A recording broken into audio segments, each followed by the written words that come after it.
Bueno, la semana pasada el ministro de Economía, Sergio Massa, decidió meterle la mano al ANSES para sacarles bonos en dólares y darle a cambio bonos en pesos del famoso Fondo de Garantía de Sustentabilidad que se creó bajo la presidencia de Néstor Kirchner, cuando el hoy ministro Sergio Massa era, en aquel momento, titular del ANSES.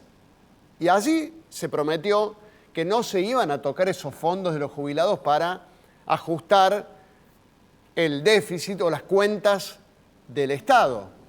Y ahora parece que todo aquello quedó en la nada. Por eso lo quiero consultar a Diego de Aquino, que es economista y está con nosotros a través del Zoom. Diego, gracias por tu tiempo. ¿Cómo estás? Hola Fernando, ¿qué tal? ¿Y a vos qué te pareció la medida de Massa?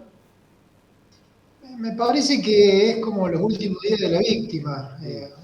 Digamos, un conjunto de acciones de último tramo, pero que en realidad hay otros intereses que no son develados. Con lo cual, este tema del canje de los bonos, consolidación y canje bono dentro del sistema del Estado y particularmente el FGS, me parece que oculta otro tipo de movidas que se están pergreñando. De hecho, hoy trascendió de que habría intención de canjear bonos globales bajo legislación Nueva York por bonos, legislación argentina, en tenencia de privados. Si este trascendido es cierto, me parece que ayuda a entender lo que está tratando de hacer el gobierno, que es, de alguna manera, me parece a mí, preparar condiciones para una especificación forzada de ciertas creencias que tiene que honrar el Estado, como son estos bonos que están nominados en moneda extranjera, ¿cierto? Porque no son bonos nominados en dólares que se pagan en pesos, son nominados en dólares que tienen que ser pagados en dólares. Ahora, hay un conjunto que tiene ley americana, que esos, como fueron en el caso de lo que pasó con Griesa en el 2014, 15, 16, eso si Argentina cambia las condiciones, se litiga en el exterior, y hay otros, que son la mayor cantidad, bajo legislación argentina, que eso, si hubiera un litigio, por la forma en que honra esa deuda al Estado, se discute en tribunales argentinos. Y evidentemente todo este movimiento, me parece, tiene que ver con eso. Primero ordenando donde les resulta más fácil, que es dando órdenes, se haría con los decretos, los DNU, que es dentro de la arca del Estado. Y luego me parece que tienen intención de avanzar en otro sentido. Hay una fecha límite que hay que tener en cuenta, que el 9 de julio todos estos bonos pagan. 9 de julio próximo tienen que pagar lo que se llama un servicio. Y como los diseñó Guzmán, pagan todos estos bonos juntos el mismo día.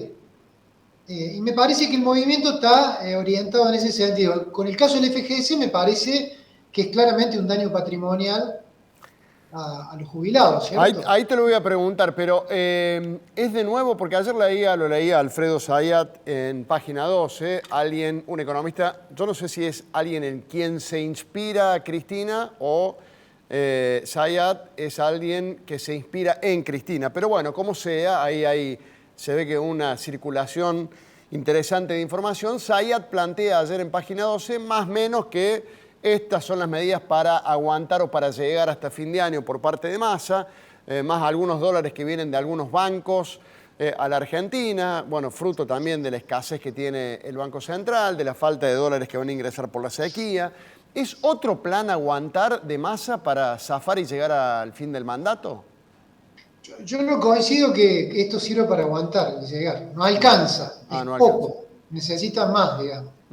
Yo no coincido que con esta sola medida, con este DNU que publicaron el jueves, creo que fue, Sí. no alcanza.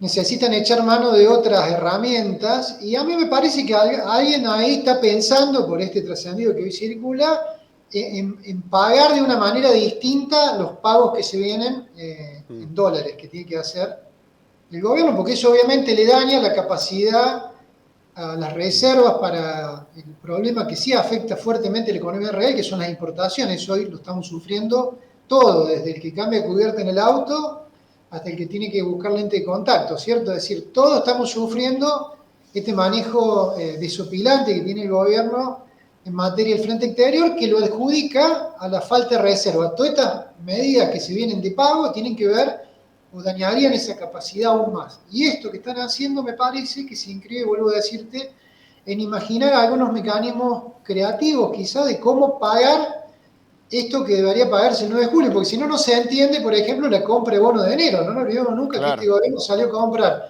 a $35 en enero estos mismos bonos que va a vender ahora a 22, 23, 24. Increíble.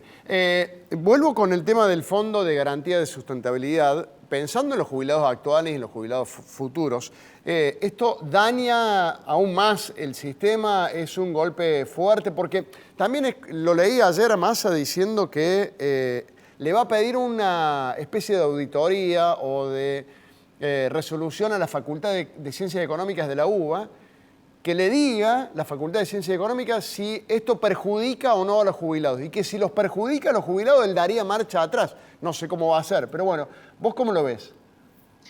Me parece que en realidad, a ver, no hay manera que puedan explicar que es razonable una deuda que hoy tiene el Estado con el Fondo de Garantía de Sustentabilidad y por lo tanto a futuro con los jubilados, pagadera en dólares, que Claro. eso cambiado a pesos sea mejor. No hay Cuando todo el forma. mundo está huyendo del peso en la economía, tenemos 110% de inflación, evidentemente si a la gente le da la oportunidad van y buscan dólares, o si tienen la oportunidad de hacerlo. Es decir, me parece que desde ese punto de vista del sentido común o práctico no hay ningún tipo de argumento razonable.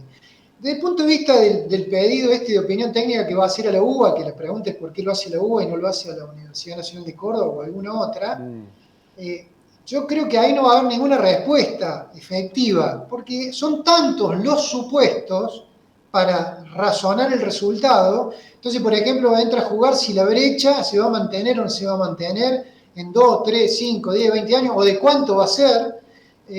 Entra a jugar si la tasa de Estados Unidos va a seguir subiendo o no. Es decir, son tantos los supuestos que toda la respuesta que le dé ese informe técnico va a ser condicional, con lo cual le van a decir, mire, decida lo que usted quiera, ¿no? Esto, si pasa esto, pasa esto, si pasa esto otro, así, pero no va a haber una cosa de una ecuación matemática que le diga esto es positivo o negativo. Dicho esto, a mí me parece que todo el esfuerzo argumental que hace el gobierno es justamente una muestra de lo inexplicable que es la medida. En el caso del secretario de Política Económica, que es el que hace las veces del pulmón intelectual del Sí. equipo económico, escribió una columna, creo que ayer, antes de ayer, tratando de explicar las bondades de por qué lleva esto a cabo. Bueno, esa columna yo la verdad que la leí minuciosamente y creo que a partir del segundo párrafo se torna incomprensible, digamos, la línea argumental que trata de desarrollar. Es tan complejo que él mismo acepta que en realidad es una medida muy compleja, con lo cual, en economía, cuando las cosas son muy complejas, yo le digo a la gente desconfíe. Cuando los economistas no podemos explicar con claridad qué queremos hacer o qué va a pasar, la gente tiene que desconfiar porque seguramente no hay una seguridad o en realidad se quiere hacer otra cosa. Y ni que hablar desde el punto de vista político, porque también es muy inexplicable para un gobierno que dice una cosa y termina haciendo algo que sería más propia de otro gobierno y no del que tiene el relato que ya conocemos. Diego, gracias por estos minutos con nosotros. Te mando un abrazo. Gracias, Fernando. Otro para vos. A vos, un gusto. Diego de Quino, economista.